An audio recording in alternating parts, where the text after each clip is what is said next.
Baik, bismillahirrahmanirrahim. Assalamualaikum warahmatullahi wabarakatuh. Sebelumnya perkenalkan, nama saya Dede Rohimin dari Fakultas Teknik Prodi Teknik Industri. Saya di sini akan mempresentasikan tugas ulangan tengah semester mata kuliah Introduction Programming, yang dimana dosen pengampunya yaitu Ibu Yeni Fatman STMT. Nah,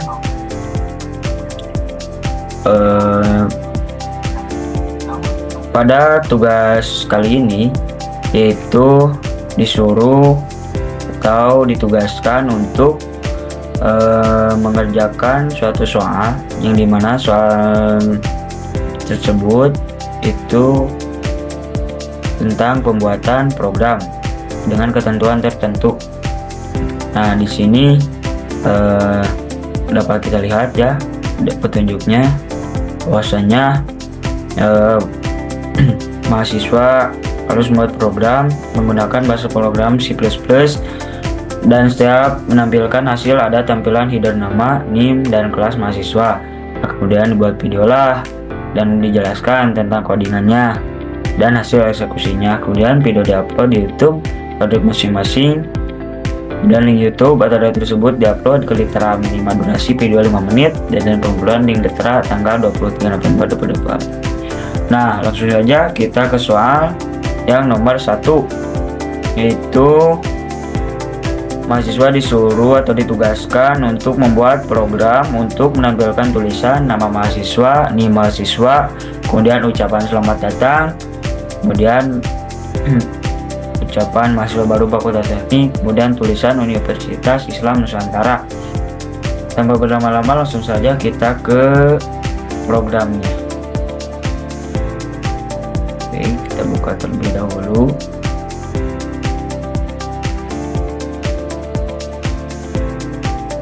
Nomor 1.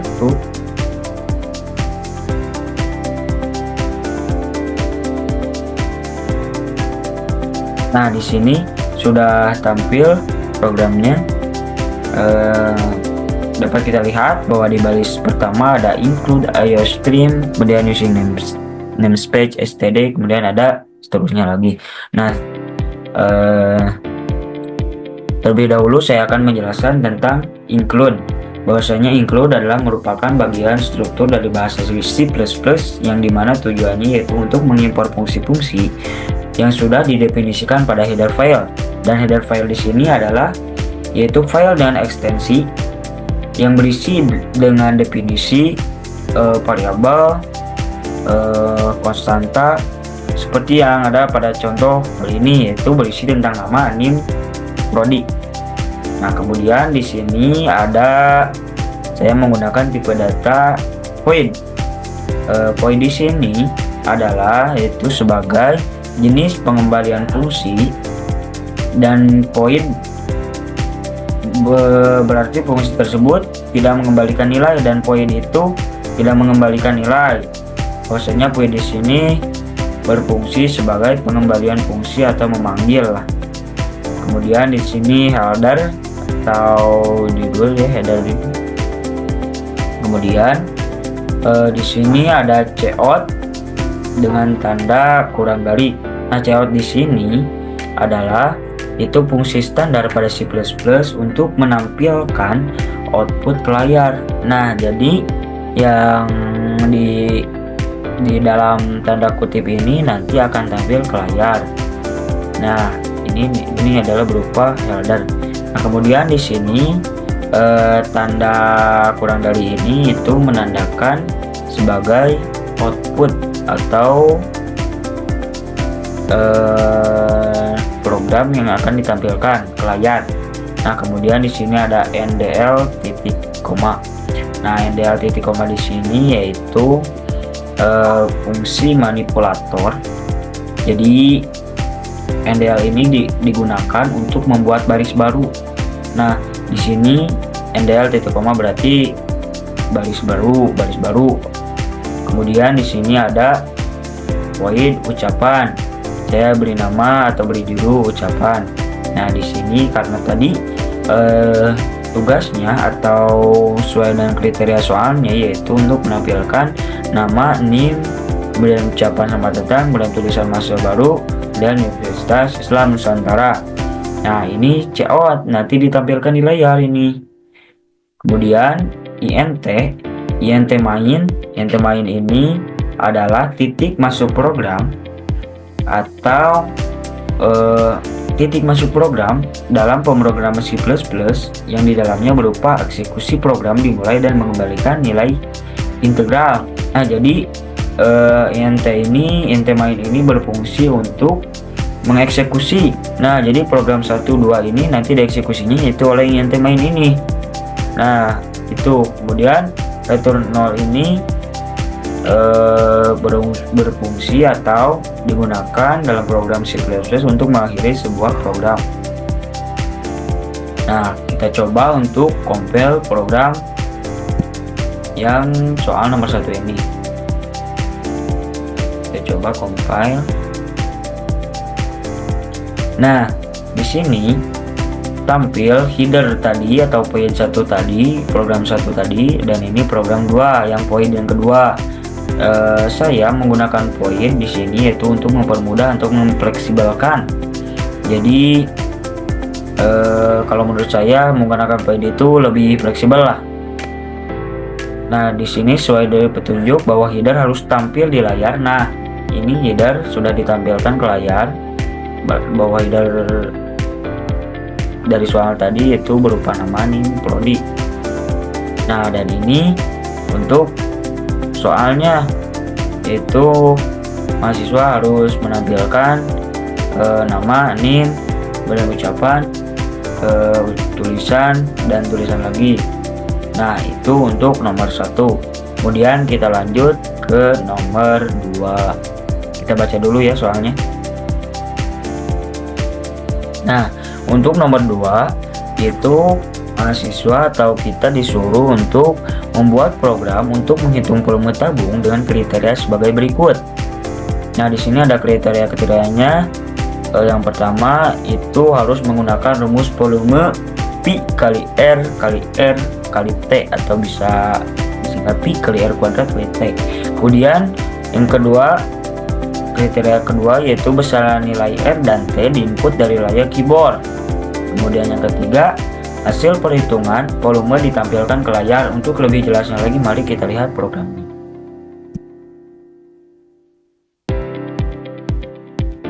Nomor 2.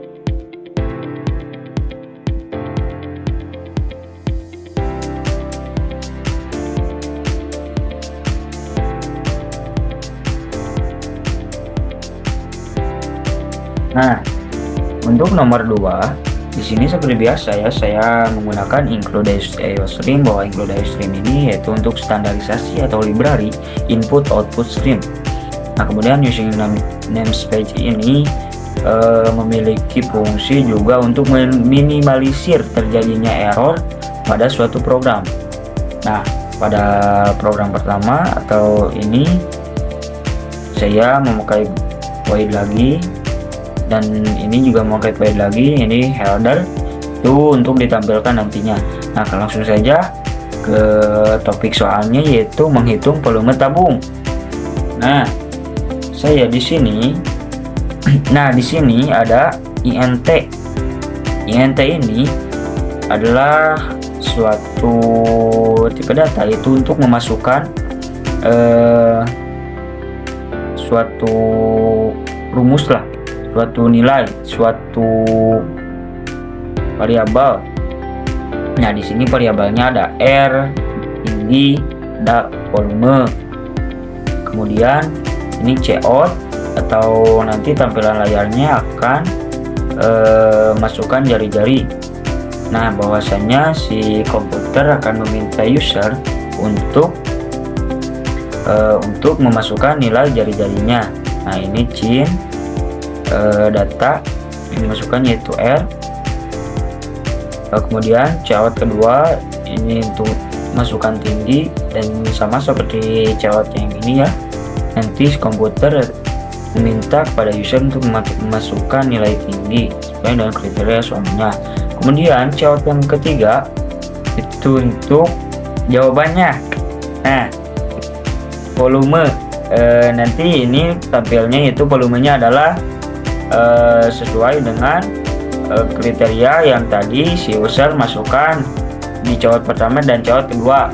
Nah, di sini kita masukkan rumus volume yaitu 3,14 kali R kali tinggi atau pi kali R kuadrat kali tinggi. Kemudian Cout dan nanti hasilnya adalah volume, nilai volume atau nilai dari perhitungan yang ini. Nah, kemudian int main terpanggil header, kemudian menghitung atau hitung volume tabung. Return 0 untuk mengakhiri sebuah program. Kita coba execute atau compile and run untuk memastikan program ini berhasil atau tidak. Nah, sesuai kriteria soal tadi bahwasanya nilai harus diinput dari keyboard. Nah, di sini bahwasanya kita diminta untuk memasukkan nilai jari-jari atau si user untuk diminta untuk memasukkan nilai jari-jari. Yang kita coba masukkan misalnya jari-jarinya 5, kemudian enter. Kemudian si user disuruh untuk masukkan nilai tinggi. Nilai tingginya misalnya 2. Kita enter. Nah, ketemulah volume atau hasil volume. Volumenya adalah 3 sesuai dengan perintah program yang tadi. Nah, sesuai dengan kriteria soal. Kemudian kita lanjut aja ke soal yang nomor 3. Baik, kita baca dulu soalnya. Yaitu untuk soal nomor 3, mahasiswa atau kita ditugaskan untuk membuat program menentukan bilangan genap atau ganjil, di mana untuk bilangan tersebut diinput dari keyboard. Jadi seperti yang nilai jari-jari dan tinggi dari nilai jari-jari dan nilai tinggi yang dari soal nomor 2 itu jadi nilainya harus diinput dari keyboard. Kita langsung saja untuk menghilangkan rasa penasaran ke nomor 3.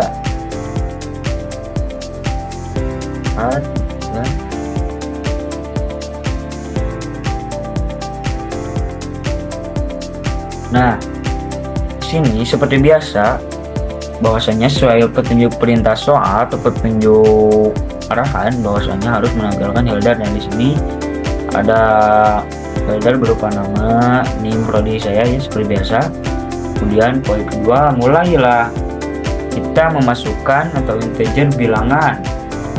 Nah, Cout-nya atau nanti tampilan di layarnya sama seperti nilai jari-jari atau menghitung volume tabung yang seperti soal nomor 2. Bahwasanya si komputer meminta kepada user untuk masukkan sebuah bilangan sesuai dengan perintah soalnya. Kemudian Cin masukkan bilangannya. Kemudian saya di sini menggunakan rumus atau tipe data if. Nah, if di sini itu merupakan atau memiliki arti jika ya, jika. Nah, persen 2 ini merupakan rumus sama dengan 0. Nah, kita baca if jika bilangan persen 2 sama dengan 0, maka bilangan itu genap. Bisa diartikan sebagai berikut. Atau bila tidak, maka bilangan itu ganjil. Else itu artinya salah ya, artinya salah. Jadi jika bilangan itu bukan bilangan genap, maka bilangan itu bilangan ganjil. Jadi rumusnya otomatis seperti itu. Nah, kemudian di sini Cout nanti bilangan, ada bilangan ganjil. Nah, kemudian seperti biasa int main, int header, int bilangan itu untuk memanggil header dan hitungan sebuah bilangan genap atau ganjilnya. Return 0 itu untuk mengakhiri sebuah program. Kemudian kita coba execute atau compile and run. Nah, hasil. Nah, sesuai dengan petunjuk atau arahan soal bahwasanya kita diminta untuk menginput dari keyboard. Nah, kita coba masukkan sebuah bilangan. Kita coba dulu bilangan genap lah, 6 contohnya. Kita enter. Nah, sudah terjawab bahwa bilangan 6 adalah suatu bilangan genap sesuai dengan rumus ya. Kita coba lagi.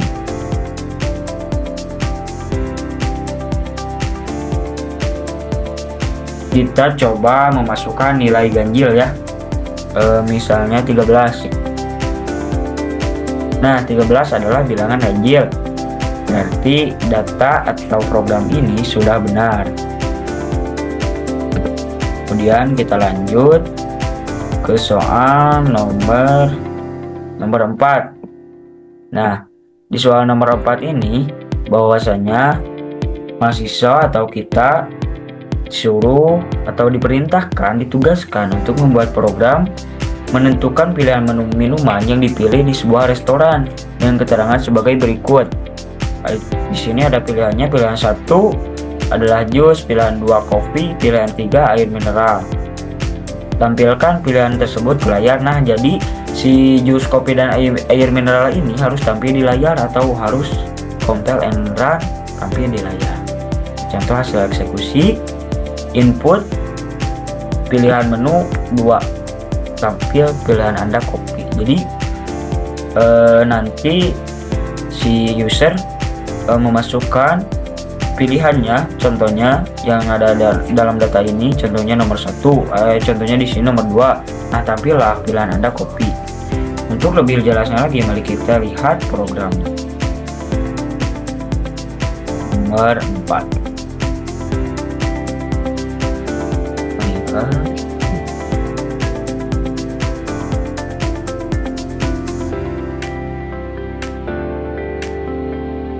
Nah, di sini seperti biasa ya, header berupa nama name prodi itu harus tampil. Kemudian di sini langsung saja kita ke topik soalnya. Itu untuk menentukan atau membuat program, di mana program tersebut tentang menu minuman. Nah, di sini integer atau masukkan variabel. Di sini saya menamainya pilihan.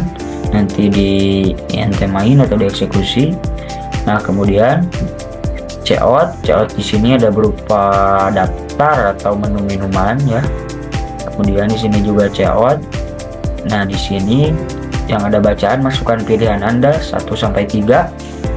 Ini itu berupa suatu perintah komputer kepada user seperti tadi, seperti soal nomor 2, 3, 4 ya. Bahwasanya si user harus memasukkan atau menginput nilainya, atau di sini menginput pilihannya. Masukkan kita pilihan. Kemudian di sini saya menggunakan switch case atau berupa percabangan untuk nanti tampil di layarnya. Anda milih jus, Anda milih kopi, Anda milih air mineral, kemudian ini pilihan tidak valid. Nah, saya menggunakan switch case. Nah, switch case ini adalah itu untuk memasukkan atau cout yang nanti bila si user telah memasuki pilihannya, maka nanti tampillah Anda memilih jus. Nah, untuk break ini itu suatu batasan. Jadi nanti si jus sama kopi ini tidak menyatu. Nah, kemudian case 2 atau pilihan 2 itu terdapat kopi, Anda memilih kopi. Break batasan sama ya, case 3 juga sama. Kemudian break, kemudian default. Nah, default ini itu adalah sebuah batasan yang dimana bila si user memasukkan atau menginputkan pilihan yang di luar dari menu minuman atau menu makanan ya. Nah, di sini kan ada 3 nih. Nah, bila si user memasuki atau menginputkan nilai yang di luar dari menu ini, maka nanti tampil pilihan tidak valid. Nah, seperti itu ya, dapat dipahami. Kemudian int main eksekusi header itu dengan pilihannya. Kita coba eksekusi apakah ini berhasil. Nah, di Ininya berhasil, sudah petunjuk arah bahwa menu minumannya itu tampil. Kemudian si user itu harus memasukkan pilihannya. Jadi menu minuman yang ada di dalam layar. Nah, kita coba masukkan nomor 2. Nah, tampillah seperti ini. Anda memilih kopi. Jika kita memilih nomor 2, maka Anda memilih kopi. Nah, kemudian kita coba lagi. Kita cek yang default, atau kita cek menginputkan data yang tidak sesuai dengan ada yang di menu minuman. Kita coba masukkan 4 lah, karena 4 kan tidak ada di menu minuman. Kita coba. Nah, kemudian tampillah pilihan Anda tidak valid. Ya, jelas bahwasanya pilihan 4 tidak ada di menu minuman, makanya di sini tidak valid. Itu nomor 4 sudah. Kita lanjut ke soal yang terakhir, nomor 5. Di soal yang terakhir bahwasanya mahasiswa atau kita harus membuat atau ditugaskan untuk membuat program untuk menampilkan angka bilangan kelipatan 4 dari 1 hingga 30 dengan memanfaatkan fungsi pengulangan. Hasil eksekusi di sini ada contohnya. Bilangan kelipatan 4 itu ada 4, 8, 12, 16, 20, 24, dan 20. Kita langsung saja untuk menghilangkan rasa penasaran. Kita langsung eksekusi. Nomor 5.